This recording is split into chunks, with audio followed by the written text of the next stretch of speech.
Welcome to Minerva academy. आपण बघतोय पॉलिटीचे प्रश्नसंच आणि त्यामध्ये आज आपण बघतोय प्रश्नसंच क्रमांक 24 जो आहे आपल्या मूलभूत अधिकार आणि त्यामध्ये पण समानता या टॉपिकवरती जे प्रश्न विचारलेले आहेत ते आपण बघणार आहे. नेहमीप्रमाणे आपण 10 प्रश्न या प्रश्नसंचामध्ये बघणार आहोत आणि आजचा प्रश्नसंच आहे 24. आपलं पुढचं टार्गेट आहे 50 प्रश्नसंचांचं. ते आपण लवकरच पूर्ण करू, पण तुम्ही पण चॅनलला सबस्क्राईब करा आणि व्हिडिओ शेअर करा. तर आता आपण सुरू करू प्रश्नसंच क्रमांक 24 आणि प्रश्नसंच 24 मधला पहिला प्रश्न आहे प्रश्न क्रमांक 231.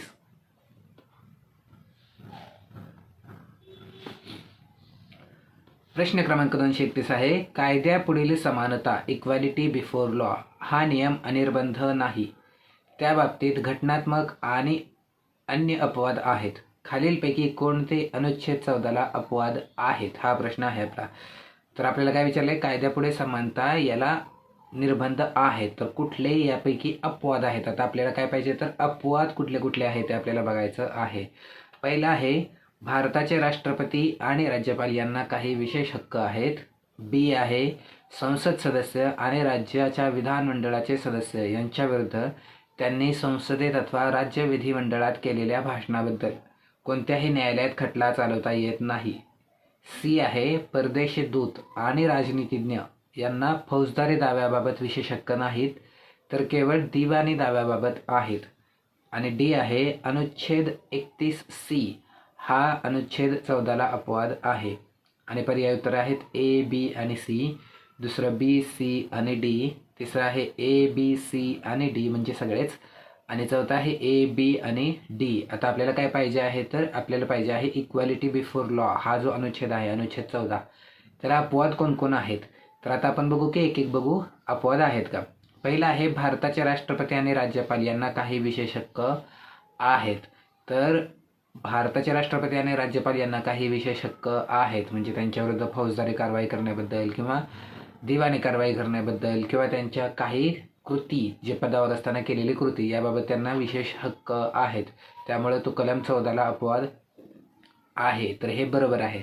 दुसरं, संसद सदस्य आणि राज्याच्या विधिमंडळाचे सदस्य यांच्याविरुद्ध त्यांनी संसदेत अथवा राज्याच्या विधिमंडळात केलेल्या भाषणाबद्दल कोणत्याही न्यायालयात खटला चालवता येत नाही. तर हे पण बरोबर आहे. संसदेच्या सदस्यांनी जर संसदेत काही वक्तव्य केलं तर त्या वक्तव्याविरोधात न्यायालयात खटला चालवता येत नाही. किंवा राज्याच्या विधानमंडळाच्या सदस्यांनी म्हणजे आमदार म्हणतो आपण त्यांनी जर काही विधानमंडळामध्ये वक्तव्य केलं तर त्याविरुद्ध पण न्यायालयात खटला करता येत नाही. त्यामुळे हे पण बरोबर आहे.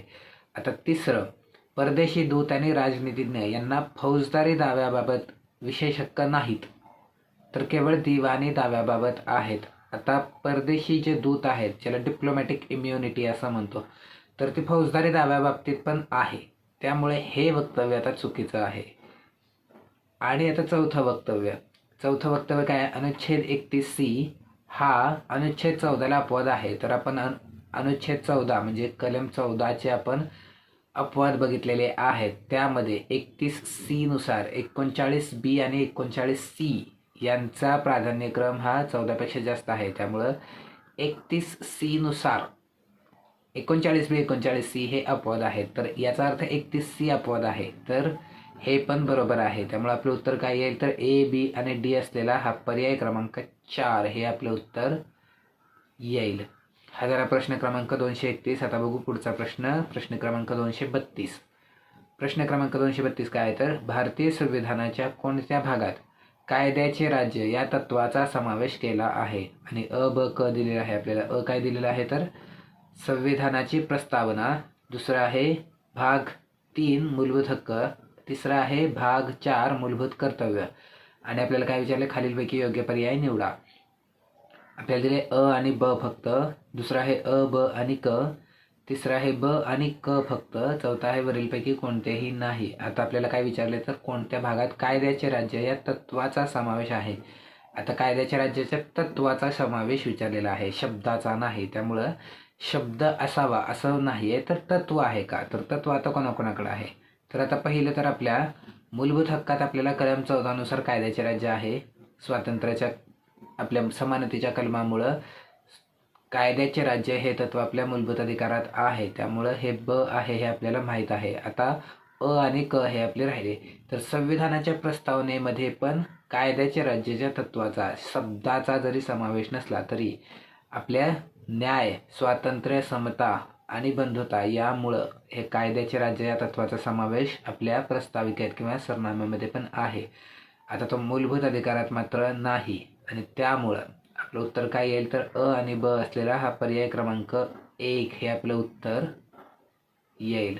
इथं पुन्हा काय आहे तर तत्वाचा समावेश आहे. शब्दाचा नाही पाहिजे तर तत्वाचा पाहिजे. त्यामुळे आपलं उत्तर काय आलं तर आणि ब. संविधानाच्या प्रस्तावनेमध्ये किंवा मूलभूत अधिकारामध्ये असा स्पष्ट उल्लेख नसला तरीही त्या तत्वाचा समावेश मात्र कायद्याचे राज्य या तत्वाचा समावेश आहे. त्यामुळे आपण हे उत्तर काढलेलं आहे. आता हा झाला प्रश्न क्रमांक 232. आता आपण बघू पुढचा प्रश्न 233.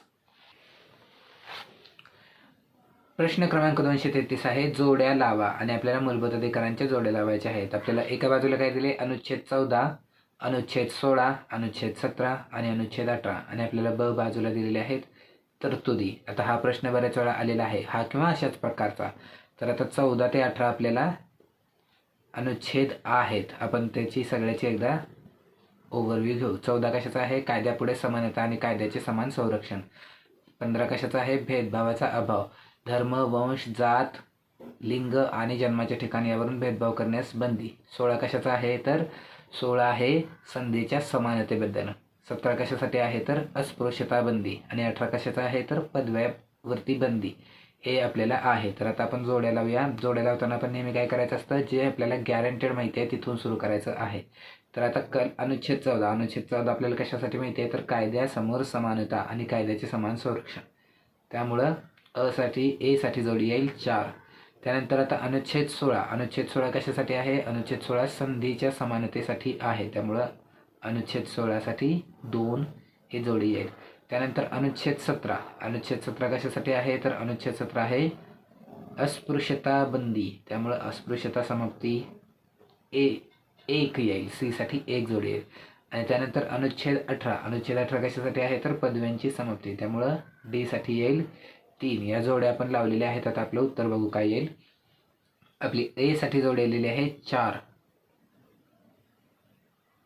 त्यामुळं ए साठी 4 असलेले हे आपले 2 पर्याय आहेत. पर्याय क्रमांक 3 आणि पर्याय क्रमांक 4.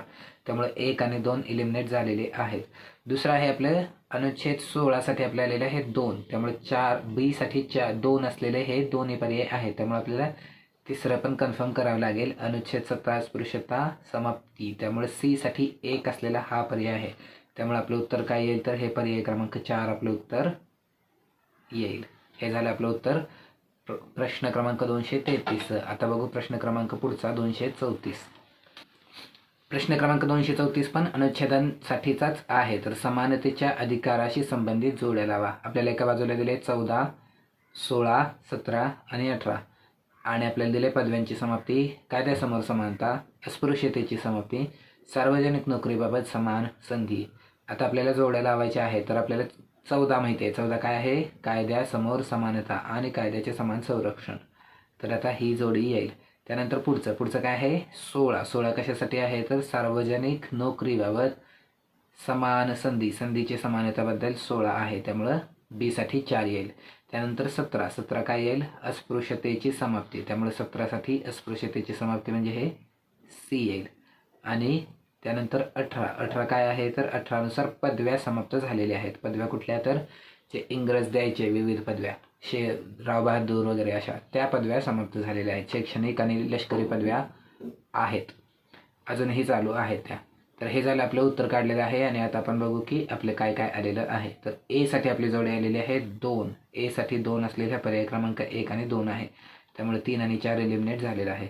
त्यानंतर बी साठी काय आलेलं आहे 4. तर बी साठी 4 हे दोन्हीकडे आहे. त्यामुळे अजून एक पर्याय आपल्याला तपासावा लागेल. सी 17. 17चं काय आहे 17 कशासाठी आहे अस्पृश्यता समाप्ती. त्यामुळे सी साठी 3 असलेला हा पर्याय क्रमांक 2 आहे. त्यामुळे आपलं उत्तर काय येईल तर हे पर्याय क्रमांक 2 आपलं उत्तर येईल. हा झाला प्रश्न क्रमांक 234. आता बघू प्रश्न क्रमांक 235. प्रश्न क्रमांक 235 काय आहे तर खालीलपैकी कोणती तत्वे समानतेच्या हक्कांमध्ये येतात. आणि आपल्याला ABCD अशी 4 विधाने दिलेली आहेत. तर पहिलं बघू की धर्म अथवा वंश या कारणावरून राज्याकडून भेदभाव न करणे. दुसरं आहे कायद्याचे समान संरक्षण. तिसरं आहे समान कामाबद्दल समान वेतन. आणि चौथा आहे रोजगाराबाबत समान संधी. आपल्याला विचारले काय, तर आपल्याला विचारलं आहे की समानतेच्या हक्कांमध्ये कुठली कुठली तत्त्वे येतात. तर आता आपण बघू की समानतेच्या हक्कांमध्ये कोण येतं. तर धर्म अथवा वंश या कारणावरून राज्याकडून भेदभाव न करणे, हे तर आपल्या सरळ सरळ लिहिलेलं आहे अनुच्छेद 15 मध्ये, त्यामुळे हे येणारच आहे. कायद्याचे समान संरक्षण अनुच्छेद 14 मध्ये लिहिलेलं आहे, त्यामुळे हे पण येणार आहे. आणि त्यानंतर आता पुढचं आहे समान कामाबद्दल समान वेतन. हे मात्र आपल्या मूलभूत अधिकारात येत नाही, तर हे येतं आपल्या मार्गदर्शक तत्वांमध्ये, त्यामुळं हे समानतेच्या हक्कांमध्ये येणार नाही. आणि चौथा आहे रोजगाराबाबत समान संधी. तर रोजगाराबाबत समान संधी हे आपलं अनुच्छेद 16 मध्ये लिहिलेलं आहे, त्यामुळे हे पण येणार आहे. त्यामुळे सी सोडून ए, बी आणि डी असलेला हा पर्याय क्रमांक 4 हे आपलं उत्तर असणार आहे. हा झाला प्रश्न क्रमांक 235. आता बघू पुढचा प्रश्न. पुढचा प्रश्न आहे राज्याकडून चालवल्या जाणाऱ्या किंवा राज्य निधीतून सहाय्य मिळत असलेल्या कोणत्याही शैक्षणिक संस्थेत कोणत्याही नागरिकास केवळ धर्म, वंश, जात, भाषा किंवा यापैकी कोणत्याही कारणास्तव प्रवेश नाकारला जाणार नाही. ही तरतूद भारतीय राज्यघटनेच्या खालीलपैकी कोणत्या अनुच्छेदात आहे. आणि आपल्याला पर्याय काय आहेत, 30, 16, 28 आणि 29. आता आपल्याला काय विचारले, तर धर्म, वंश, जात, भाषा किंवा यापैकी कोणत्याही कारणास्तव प्रवेश नाकारला जाणार नाही. कुठं प्रवेश नाकारला जाणार नाही, तर शैक्षणिक संस्थेमध्ये. कुठल्या शैक्षणिक संस्थांमध्ये, तर ज्याला राज्याकडून निधी मिळतो, असं आपल्या कुठल्या अनुच्छेदात लिहिलेलं आहे. तर आता जर आपण पर्याय बघितले, तर पर्यायावरून हा प्रश्न जरा जास्त सोपा होता, कारण इथं मूलभूत अधिकाराच्या बाबतीत असलेला हा एकच पर्याय आहे जो आपल्या समानतेच्या बाबतीत आहे. त्यामुळं हे 16 अनुच्छेद 16 असलेलं उत्तर आहे की तिथं प्रवेश नाकारला जाऊ शकणार नाही किंवा भेदभाव केला जाऊ शकणार नाही. समान संधी मिळण्यासाठी भेदभाव केला जाऊ शकणार नाही, असं आपल्या अनुच्छेद 16 मध्ये लिहिलेलं आहे. त्यामुळे हे आपलं उत्तर आहे पर्याय क्रमांक 2, 16व्या अनुच्छेदात असं लिहिलेलं आहे की भेदभाव करता येणार नाही धर्म, वंश, जात, भाषा किंवा यापैकी कुठल्याही कारणास्तव. हा झाला प्रश्न क्रमांक 237. आता बघू पुढचा प्रश्न 238. प्रश्न क्रमांक 238 काय आहे, तर प्रश्न क्रमांक 238 आहे प्रसिद्ध मंडल खटल्यामध्ये 1992 साली झालेला खटला. सर्वोच्च न्यायालयाने मागासवर्गीयांसाठी नोकऱ्यांमध्ये आरक्षणाची तरतूद असलेल्या अनुच्छेद 16(4) च्या व्याप्तीचे सर्वंकष परीक्षण केले. सर्वोच्च न्यायालयाने या बाबतीत खालीलपैकी कोणते निर्णय दिले. आणि आपल्याला 3 ABC अशी विधानं दिलेली आहेत. पहिलं आहे न्यायालयाने उच्च जातीच्या गरीब घटकांसाठी असलेले 10% आरक्षण रद्द केले. दुसरं आहे इतर मागासवर्गीयांसाठी केलेले 27% आरक्षण घटनात्मकदृष्ट्या काही अटींसह वैध ठरवले. सी आहे इतर मागासवर्गीयांपैकी उन्नत गटात क्रिमी लेअर असलेल्या प्रगत घटकांना आरक्षणाच्या लाभातून वगळले जावे असे निर्णय दिलेले आहेत का. तर आता आपल्याला बघायचं काय, तर मंडल खटल्याच्या निर्णयामध्ये सर्वोच्च न्यायालयाने काय काय दिलेलं आहे. तर आता पहिलं 10% आरक्षण गरिबांसाठी असलेलं रद्द केलेलं आहे का, तर ते तेव्हा रद्द केलं होतं, त्यामुळे हे बरोबर आहे. दुसरं 27% आरक्षण हे इतर मागासवर्गीयांसाठी OBC साठी हे पण बरोबर वैध ठरलं होतं, ते अजून चालू आहे. आणि त्यानंतर क्रिमी लेअर असलेल्यांना आरक्षणातून वगळलं जावं असं पण सांगितलं होतं, त्यामुळं हे पण बरोबर आहे. तर आता आपल्याला कुठली विधानं बरोबर सापडलेली आहे, तर आपल्याला 3ही विधानं बरोबर सापडलेली आहे. त्यामुळे आपलं उत्तर काय येईल, पर्याय क्रमांक 4 हे आपलं उत्तर येईल. हा झाला प्रश्न क्रमांक 238. आता बघू पुढचा प्रश्न 239. प्रश्न क्रमांक 239 आहे खालील विधाने पहा. ABCD अशी 4 विधानं आपल्याला दिलेली आहेत. ए आहे 1960च्या दशकापासूनच दक्षिणेकडील राज्यात OBC साठी आरक्षण अस्तित्वात होते.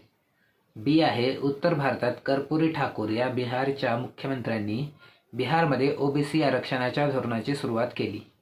सी आहे ऑगस्ट 1990 मध्ये केंद्र सरकारने केंद्रीय सरकारी नोकऱ्यांमध्ये OBCंना आरक्षण देण्याच्या निर्णयाची अंमलबजावणी करण्याचे ठरवले.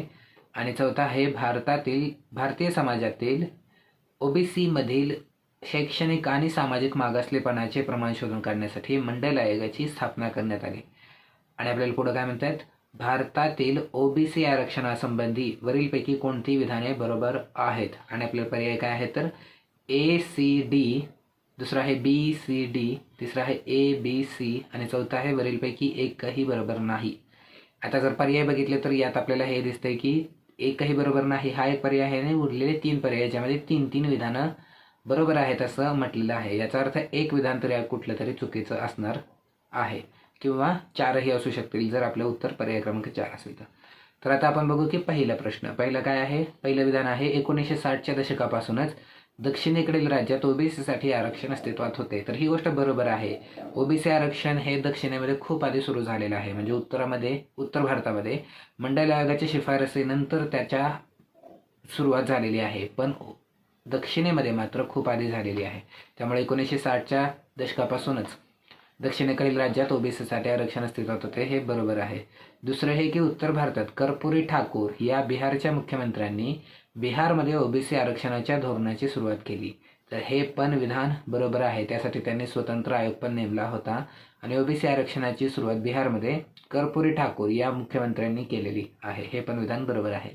तिसरं हे की ऑगस्ट 1990मध्ये केंद्र सरकारने केंद्रीय सरकारी नोकऱ्यांमध्ये ओबीसींना आरक्षण देण्याच्या निर्णयाची अंमलबजावणी करण्याचे ठरवले.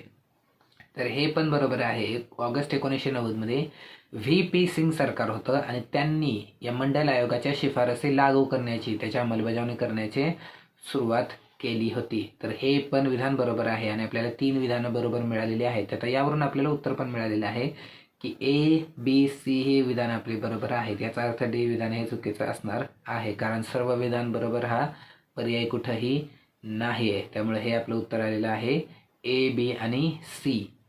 आणि त्यानंतर आता आपण बघू पुढचा प्रश्न. प्रश्न क्रमांक 240 या प्रश्नसंचातला शेवटचा प्रश्न. प्रश्न क्रमांक 240 आहे ओबीसी चळवळ डॅश डॅश मुळे प्रभावित झाली. आणि आपल्याला पर्याय आहेत मंडल आयोगामुळे, महाजन आयोगामुळे, तिसरा आहे सरकारी आयोगामुळे आणि चौथा आहे फाजल अली आयोगामुळे. आता ओबीसी चळवळ डॅश डॅश प्रभावित झाली. कोणामुळे ओबीसी चळवळ प्रभावित झालेली आहे? तर ओबीसी चळवळ मंडल आयोगामुळे प्रभावित झालेली आहे. हा खूप प्रसिद्ध आयोग आहे त्यामुळे हे आपलं उत्तर आहे मंडल आयोगामुळे. हे जे 2 आयोग आहेत सरकारी आणि फाजल हे तर कशासाठीचे होते तर हे राज्य पुनर्रचनेसाठी होते. की सरकारी आयोग हा केंद्र राज्य संबंधासाठी होता, फाजल अली आयोग हा राज्य पुनर्रचनेसाठी होता. पण ओबीसी चळवळ कशामुळे प्रभावित झालेली आहे तर ती झालेली आहे मंडल आयोगामुळं आणि 1990मध्ये त्यासाठी VP सिंग सरकारने सुरुवात केली होती. तर हे आपलं झालं ओबीसी चळवळ ही मंडल आयोगामुळे प्रभावित झालेली आहे. आणि हा झाला आपला प्रश्न 240 आणि आपला प्रश्नसंच 24 इथे संपला.